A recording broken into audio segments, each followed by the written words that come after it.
عليه وسلم تسليما اللهم صل على سيدنا ومولانا محمد وعلى آل سيدنا وأصحاب سيدنا ومولانا محمد وبارك سبحان ربك رب العزة عما يصفون وسلام على المرسلين والحمد لله رب العالمين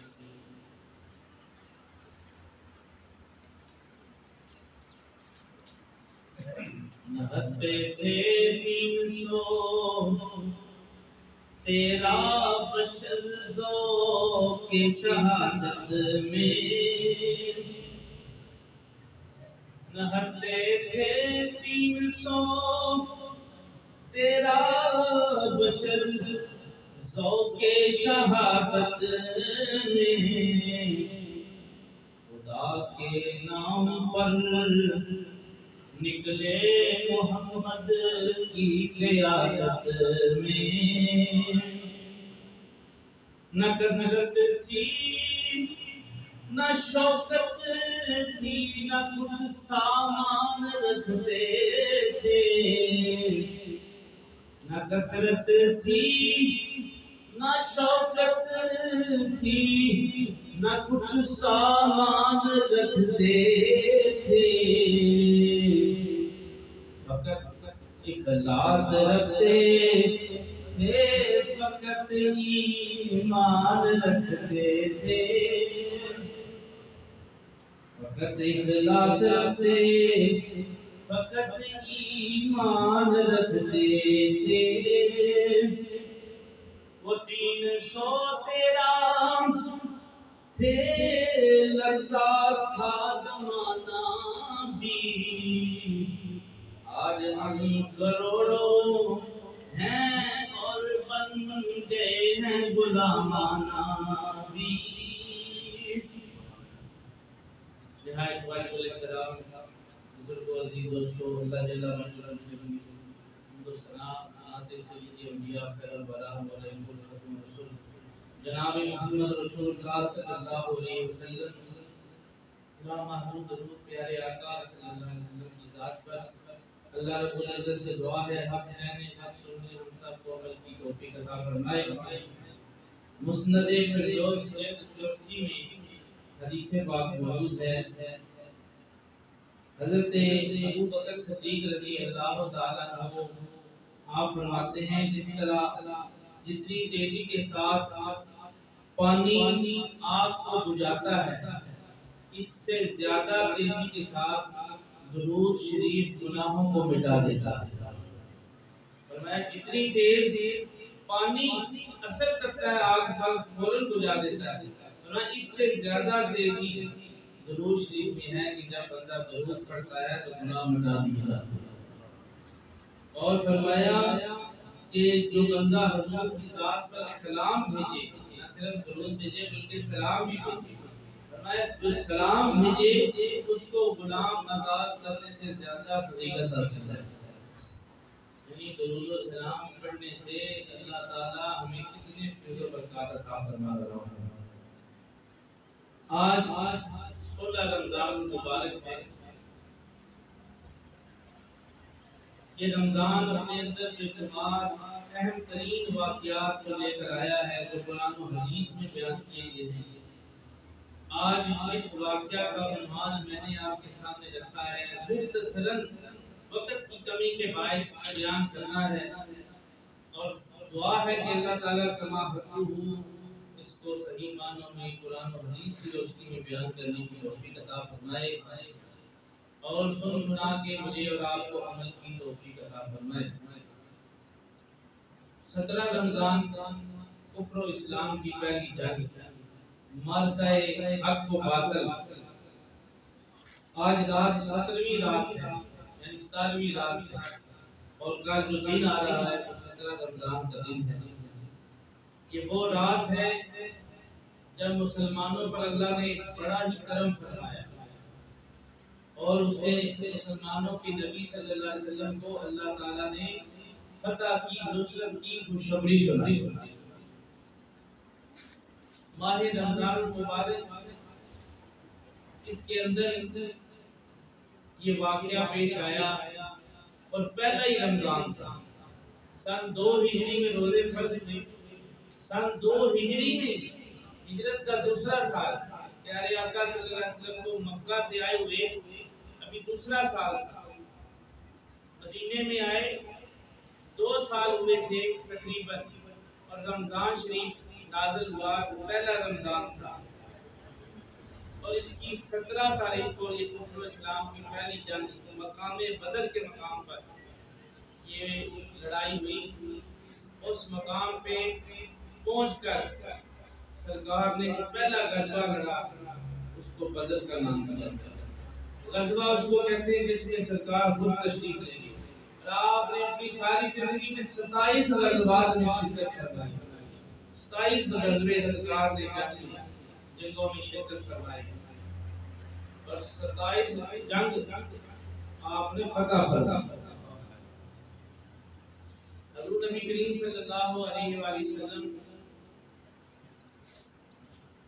جو ہی مکے سے مدینے آئے، وہ کفار مشرکین مکہ، قریش مکہ، جو مکے میں بھی حضور اور آپ کے ساتھیوں کو چین کی نیند سونے نہیں دیتے تھے، ہر وقت کوئی نہ کوئی شرارت کرتے رہتے تھے، کبھی رستے میں کانٹے مچا دینا، کبھی نماز کی حالت میں موجودگی کرا لینا، کبھی بکواسات کسنے، سرکار خاموشی کے ساتھ گزر جاتے، صبر و تحمل کا مظاہرہ کرتے۔ وہی کافر، وہی بےایمان، وہی مشرک، وہی قریش مکہ، انہوں نے مدینے میں بھی حضور اور آپ کے ساتھیوں کو چین سے رہنے نہ دیا۔ مدینہ میں ابتدائی دور تھا، حضور نبی کریم صلی اللہ علیہ وسلم اور آپ کے ساتھی روزانہ بات رسالت میں عرض کرتے، یا رسول اللہ ہمیں ایک بار حکم دے، اشارہ فرمائے، ہم ان کافروں کی اینٹ سے اینٹ بجا کے رکھ دیں گے، ان کو بتا دیں گے کہ مصطفیٰ والوں کے انداز لڑالے ہوتے، یہ اس طاقت کے مالک ہیں جن کے اندر ایمان کی قوت موجود ہے۔ میرے آقا نے فرمایا 15 سال گزر گئے اس جنگ میں، یعنی کہ 15 سال تک میرے آقا نے صبر اور تحمل سے کام لیا، اور فرمایا جب تک میرے رب کا ہوگا وہی ہوگا، اتنی دیر تک کوئی جنگ نہیں لڑیں گے، کوئی ایسا کام نہیں کریں گے۔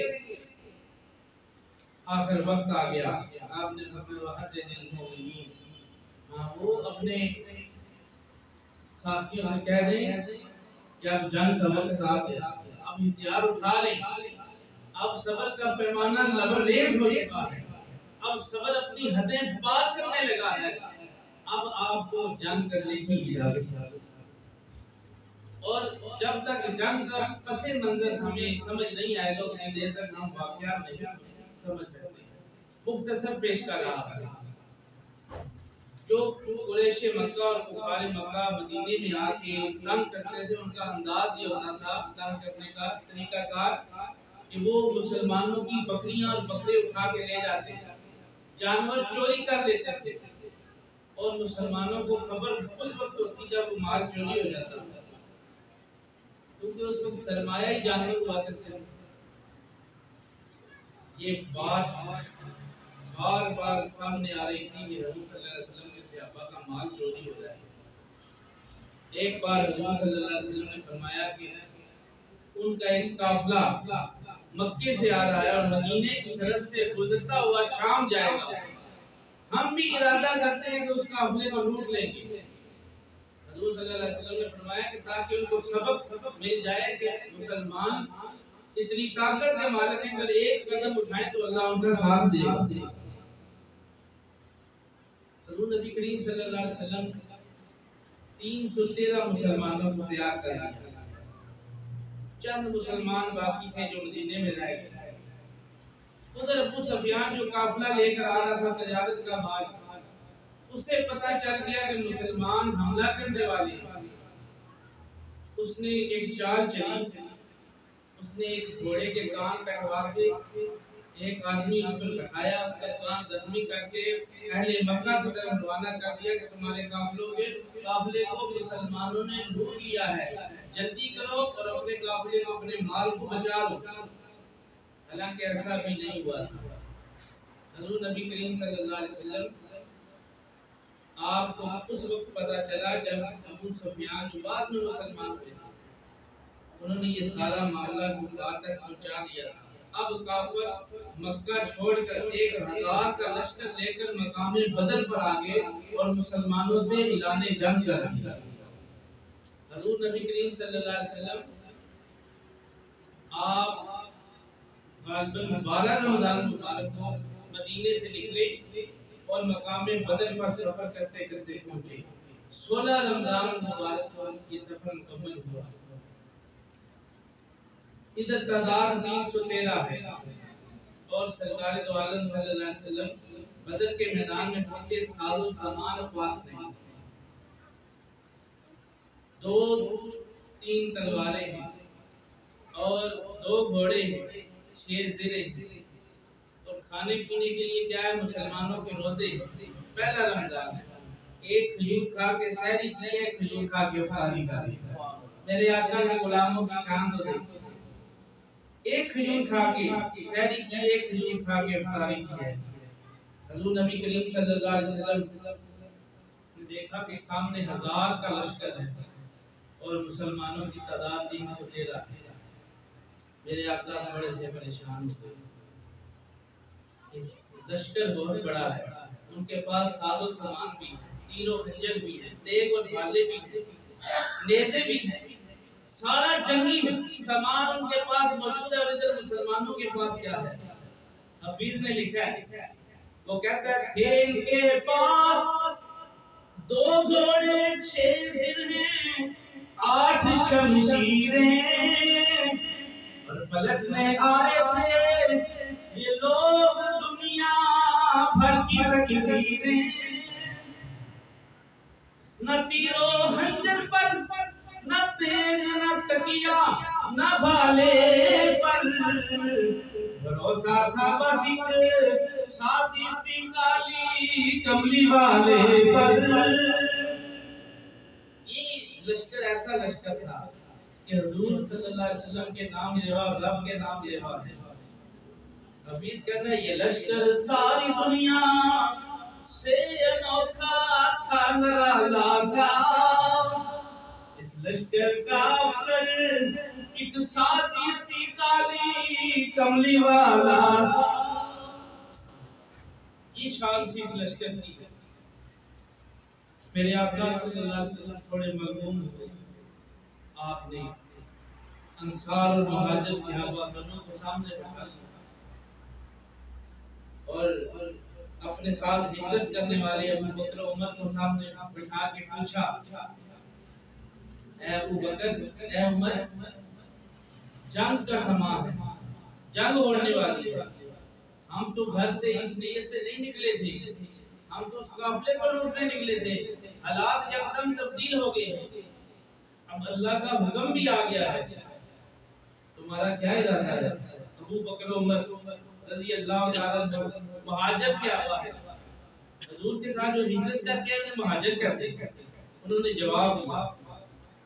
ابو بکر و عمر نے عرض کی اے ہادی دوران، ابو بکر و عمر نے عرض کی اے ہادی دوران، ہمارے مال و جان اولاد سب کچھ آپ پر قربان، یہ ایمان ہے کہ ہم جان دینے نہیں ڈرتے، یہ ایمان ہے ہم جان دینے سے نہیں ڈرتے، یہ سر کٹ جائے یا رہ جائے پرواہ نہیں کرتے۔ میرے آقا صلی اللہ علیہ وسلم کو تھوڑی تسلی ہوئی کہ ابو بکر و عمر میرے مہاجر سے آقا تو میرے ساتھ ہے، لیکن جب انصار کی طرف نظر دوڑائی تو میرے آقا نے پوچھا، میرے انصاریوں تم تو بتاؤ، جو مدینے میں پہلے ہی رہتے تھے وہ انصاری کہلاتے ہیں، تم بتاؤ کیا اس جنگ میں میرا ساتھ دو گے؟ تو ان میں حضرت مقداد رضی اللہ تعالی عنہ حضور کے بوڑھے سے آگے گیا، اس جنگ میں بوڑھے بوڑھے بھی شامل تھے، 80 سال عمر ہے، تلوار کا سہارا لے کر تھے اور حضور کو مخاطب کر کے پتا کیا تھا؟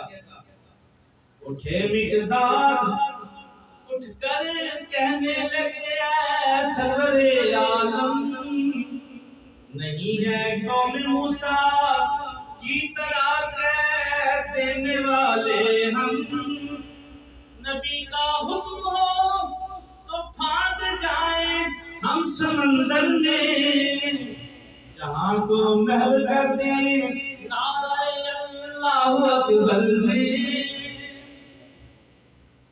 فرمایا یا رسول اللہ آپ کا حکم ہو سمندر بھی پار کر دیں گے، سمندر میں چھلانگے لگا دیں گے۔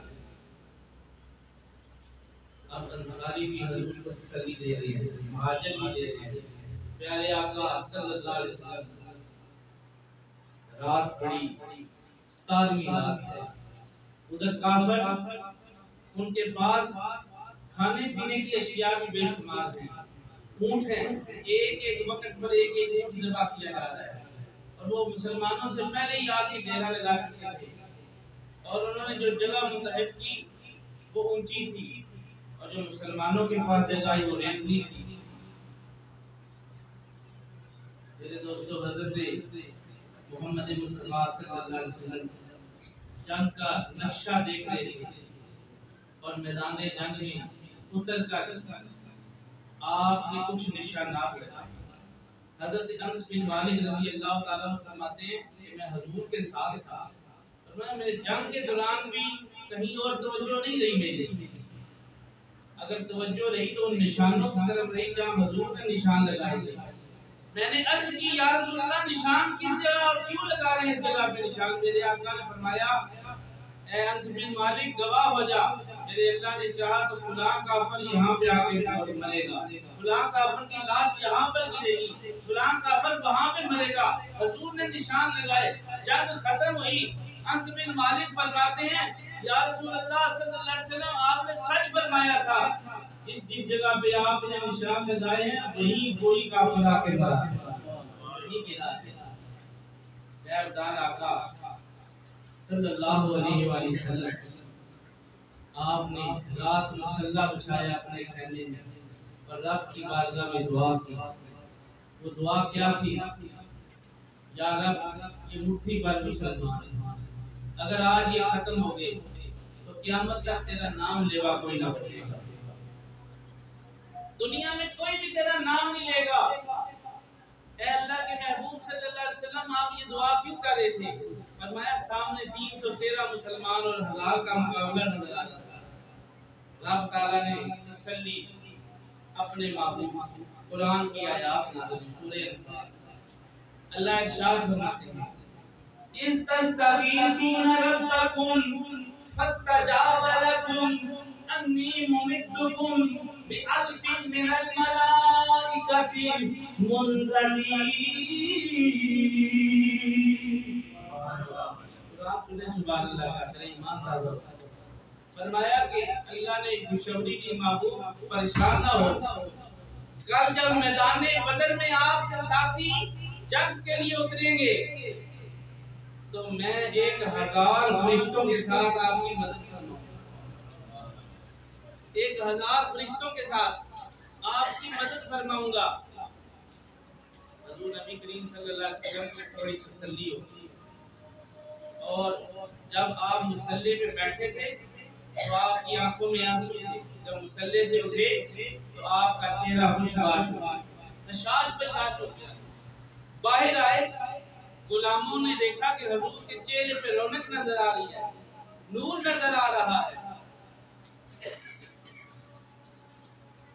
میرے آقا صلی اللہ علیہ وسلم کے چہرے کو دیکھ کر غلاموں نے کہا یا رسول اللہ کیا خوشخبری لائے؟ اب میرے آقا نے فرمایا استقول للمؤمنین علی یکفیکم ان یمدکم ربکم بثلاثۃ آلاف من الملائکۃ مردفین۔ فرمایا اے میرے غلاموں مبارک ہو، اللہ نے وعدہ کر لیا ہے کہ 3000 فرشتوں کے ساتھ تمہاری مدد فرمائے گا۔ بات تو اندر 1000 فرشتے کی ہوئی. حضور فرما رہے ہیں کہ رب 3000 فرشتوں کا وعدہ کر رہا ہے. معلوم ہوا رب بھی حضور کی رضا میں راضی ہے. جب دیکھا کہ غلام اور خوش ہو گئے، اب ان کی خوشی کا عالم سمجھ میں نہیں آ رہا. حضور نے خوشی پر خوشی کی اور لہر دوڑا. فرمایا بلا ان تصبروا وتتقوا ويأتوكم من فورهم هذا يمددكم بآلاف من الملائكة بخمسة آلاف من الملائكة مرددين. فرمایا کہ مبارک ہو اللہ نے 5000 فرشتوں کی مدد کا وعدہ فرمایا. بخمسة آلاف من المصطفین. فرمایا کہ مبارک ہو اللہ نے تمہارے ساتھ وعدہ کیا ہے کہ جنگ میں 5000 فرشتے نازل ہوں گے جو تمہاری مدد کریں گے. حضور نبی کریم صلی اللہ علیہ وسلم نے دیکھا اس جنگ میں چھوٹے چھوٹے 2 بچے ملا. افرا کا ان 2 بچے لے کر آئی. عرض کی حضور ان کو جنگ میں شامل ہونے کی اجازت دے. میرے آقا نے فرمایا کہ تیری اور تیرے خامد کی خدمت کرے، ان کے لیے یہی جہاد ہے. فرمایا کہ میں نے اتنی دیر تک ان کو دودھ نہیں بخشنا جتنی دیر تک آپ کے قدموں پر قربان نہیں ہوا. اللہ اکبر. وہ ماں کہہ رہی کہ بے شک پتر کھنڈ دلا دی تے گھر وچ کرن اجالا اینا نالوں ود کے مینوں کالی کملی والا. فرمایا کہ بے شک پتر جو ہوتے ہیں، بیٹے ہوتے ہیں، وہ گھر کا اجالا ہوتے ہیں، آنکھوں کی ٹھنڈک ہوتی ہے، پر مصطفیٰ کریم کے قدموں پہ قربان ہوتے ہیں. یہ 2 وہ شہزادے تھے کہ حضرت عبد الرحمن بن عوف فرماتے ہیں جنگ عروج پر تھی تو یہ دونوں شہزادے میرے پاس آئے جن کا نام معاذ اور معاذ تھا. انہوں نے کہا چچا یہ تو بتاؤ کہ ابو جہل کہاں پہ ملے گا. میں نے کہا بیٹا اس کے ارد گرد تو بڑا فوج کا دستہ ہے، حفاظت کر رہا ہے، تم اس کا کیا کرو گے؟ تو بچوں نے جو جواب دیا حفیظ نے اس کو نوٹ کیا. بچوں نے کہا کہ حفاظت کر رہا ہے گرد ان کے فوج کا دستہ اور کب تک روکے گا یہ دستہ اسرائیل کا رستہ. فرمایا کیوں مارنا چاہتے ہو؟ فرمایا اس لیے مارنا چاہتے ہیں کہ قسم کھائی ہے مر جائیں گے یا ماریں گے ناری کو. قسم کھائی ہے مر جائیں گے یا ماریں گے ناری کو. سنا ہے گالیاں دیتا ہے محبوب باری کو. انہوں نے کہا کہ ہم نے سن رکھا کہ حضور کو گالیاں دیتا ہے، آج ہم خود مر جائیں گے یا اس کو مار ڈالیں گے. دونوں بجلی کی تیزی سے ابو جہل کے سر پہ پہنچ. حضرت عبد الرحمن بن عوف فرماتے ہیں میں نے اپنی آنکھوں سے دیکھا کہ دونوں ابو جہل کے سر پہ اس طرح پہنچ گئے. یار ان تھوڑا جی کر دیو دیکھنے لگے تھوڑی والیوم سیٹ کر دیو.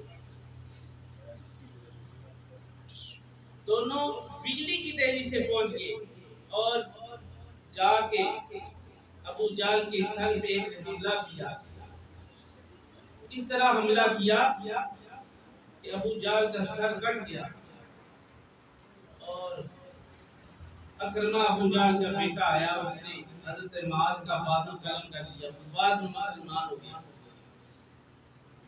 حضرت معاذ کا بازو لٹک رہا تھا اور آپ نے پاؤں کے نیچے دے کر نکال دیا. فرمایا جو حضور اور اللہ کی رضا کے لیے بازو میرا کام نہیں آتا اس کی مجھے ضرورت نہیں. بعد میں جب جنگ ختم ہوئی تو حضرت معاذ سے میرے آقا نے فرمایا معاذ تیرا بازو کدھر گیا؟ فرمایا یا رسول اللہ کٹ گیا ہے. فرمایا جاؤ تلاش کر کے لائے گیا تو حضور صلی اللہ علیہ وسلم نے بازو صاف رکھا. آج دنیا کا بڑے سے بڑا سرجن بھی آج بازو جوڑ نہیں سکتا. حضور نے بازو صاف رکھا، باب دہان شریف لگایا، بازو جوڑ دیا. حضرت عکاشہ کی تلوار ٹوٹ گئی جنگ احد میں. میرے آقا نے فرمایا کیا ہوا عکاشہ؟ بڑے پریشان ہو. فرمایا اصل تلوار ٹوٹ گئی ہے، زنگ آلود تھی. میرے آقا کے ہاتھ میں کھجور کی ٹہنی تھی. فرمایا عکاشہ یہ تلوار لے لو. جب حضرت عکاشہ کے ہاتھ میں گئی تو وہ تلوار بن گئی. حضرت عکاشہ فرماتے ہیں رب کائنات کی قسم جس کے قبضے قدرت میں میری جان ہے، 18 جنگیں میں نے اس تلوار سے فتح کی. کون کہتا ہے مصطفیٰ دیری سے؟ ہمارے نبی تو با اختیار نبی بن گیا ہے.